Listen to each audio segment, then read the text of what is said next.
Фильмнің басында бізді үрейлі баяндау қарсы алады. Бізге Неверленд туралы айтылады.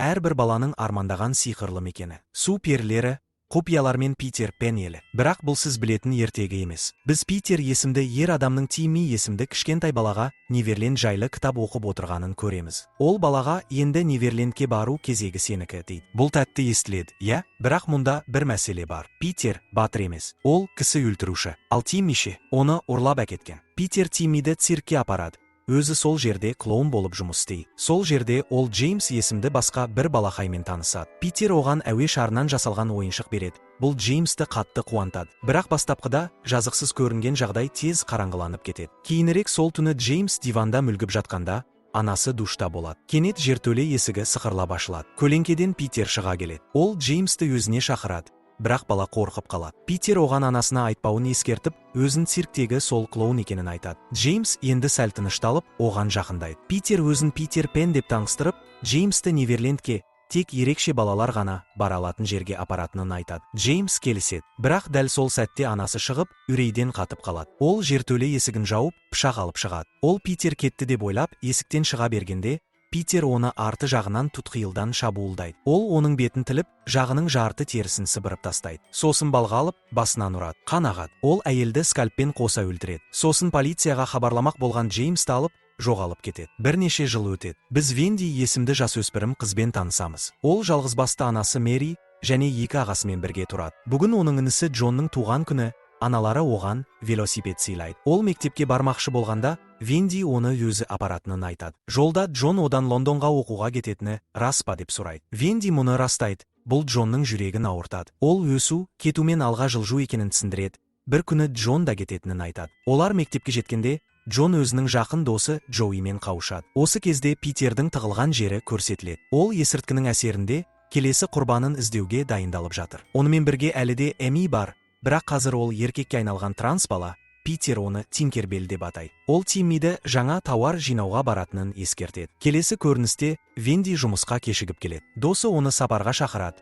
Бірақ Венди бас тартады. Оның үлкен мәселелермен бетпе-бет екені байқалады. Питер дүкенге кіреді, бір маскаға көзі түседі. Сатушы дүкен жабық екенін айтқанда, Питер оны елемей, масканы киіп көреді. Сатушы одан төлем талап етеді. Бірақ Питер пышақ шығарып, оны өлтіреді. Мектепте бір бала Джонды мазақ ету үшін оның арқасына гей деп жазылған қағаз жапсырады. Бірақ жағдай ушығып кетпей тұрып, Джоуи келіп, қағазды алып тастап, әлгі баланы қорқытады. Джонның көңілін көтеру үшін Джоуи оған екеуінің суретін кішкентай туған күн сыйлығы ретінде береді. Күн аяқталып, Венди көлігімен Джонды алуға келеді.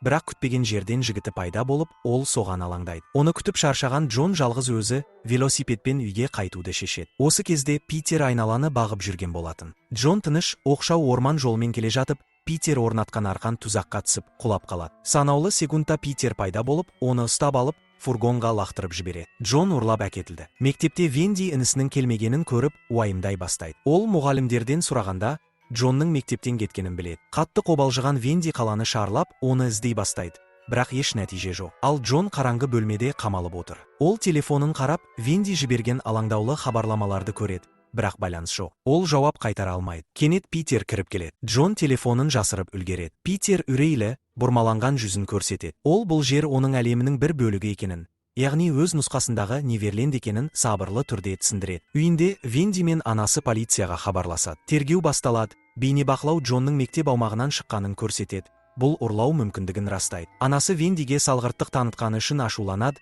Венди кінәсін сезініп, жылап жібереді. Беймәлім нөмірден қоңырау түседі. Венди тұтқаны көтергенде ешкім сөйлемейді, тек музыка ойнап тұрады. Анасы қоңырауды өз қолына алып, үндемеген адамға ашуланып, оларды табатындарын айтып ескертеді. Бұл уақытта Питер Джонға жасырыспақ ойнайтындарын айтады. Джон қорқынышты үйде жалғыз қалып, зерттей бастайды. Ол бірнеше манекенді көреді және бір терезені байқайды. Бірақ ол мықтап бекітілген. Сол кезде Питер кенет пайда болып, Джонды шошытып, оны қайтадан бөлмеге сүйреп апарады. Питер Джонның сөмкесін ақтарып, Джоуимен түскен суретті табады. Ол олардың қарым-қатынасына қызығушылық танытады. Джон досын қорғау үшін Джоуиді ұнатпайтынын айтып өтірік айтады. Бірақ Питер бұл өтірікті сезіп қояды. Ол енді Джоуиді келесі нысана ретінде қарастыра бастайды. Үйінде Венди барған сайын алаңдай түседі. Ол Джоуидің қарындасына қоңырау шалып, бірдеңе естіп білмеді ме деп сұрамақшы болады.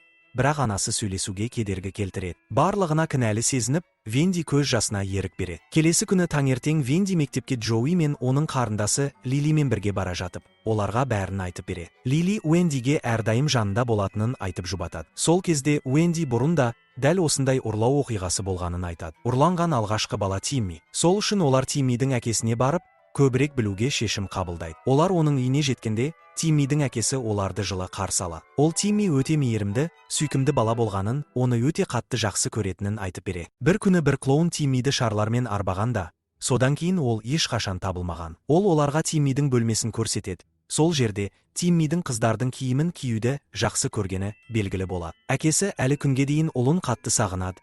Бір күні қайтып келеді деп үміттенеді. Осы уақытта мектеп автобусы балаларды үйге апара жатыр. Кенет жолды Питер көлігімен жауып тастайды. Жүргізуші көмектесу үшін көліктен түскен сәтте, Питер оны аяусыз бауыздап тастайды. Сосын автобустың ішіне кіріп, қорқып отырған балалардың барлығын бірінен соң бірін аяусыз өлтіреді. Төмендегі жертөледе Джонға Тимми келеді. Ол ыдыс-аяқтарды жинап жүр. Джон Питердің бір түрлі екенін, мүмкін есі ауысқан шығар деп айтады. Бірақ Тимми келіспейді. Оның айтуынша, Питер ерекше адам. Ол оған періштелер еліне апарамын деп уәде берген. Тимми қанша уақыт құлыптаулы болса да, бәрібір Питерге сенеді. Ол сол ертегі елге барғысы келеді. Джон неге дәл оны таңдағанын сұрайды. Тимми Питер тек өзгеше балаларды таңдайтынын айтады. Ол Джонды пері деп атайды. Өз Тинкербеллің менсің деп. Сосын ол сызба көрсетеді, қанаты бар бір пері. Бір күні сенің де қанатың болады, ұшып кетесің дейді. Джон бұл жерден қашып шығу керек екенін түсінеді. Ал Тимми болса, балалық шағында осы жерге қамалған, Питердің өтірік уәдесіне алданып кеткен. Джон отбасыны сағынып жүргенін айтқанда, Тимми үнсіз кетіп қалады. Ол да өз отбасын сағынғандай. Сол уақытта Уэнди мен оның ағасы қорқынышты хабар алады. Мектеп автобусы табылған, ішіндегі барлық балалар өлі. Ағасы Джон да солардың қатарында болуы мүмкін деп қорқады. Уэнди шошып кетеді, бірақ үмітін үзбейді. Джон бір жерде тірі шығар деп сенеді. Уэнди анасына барады, анасы да жаңалықтарды көріп есеңгіреп қалған. Анасы оған бұл жерден кетіп, әкесінің үйіне баруын сұрайды. Ол осылайша бауырларына қауіп төндіріп жатқанын айтады. Сол уақытта Питер есірткі қабылдап, өзін шынымен Питер Пен екеніне сеніп отыр. Тимми келіп, неге әлі періштелер еліне апармағанын сұрайды. Питер оны өтірікші деп кінәлап ашуланады. Тимми болса әлі сенетінін айтады. Кенет жертөледен дыбыс шығады. Питер ашуланып түсіп барады да, онда көп жылдан бері тұтқында отырған Джеймсті ұрып соғып азаптайды. Осы уақытта Уэнди баспанасыз қалып, Лилидің отбасына уақытша орналасады. Лилидің әкесі олардың демалуын сұрайды.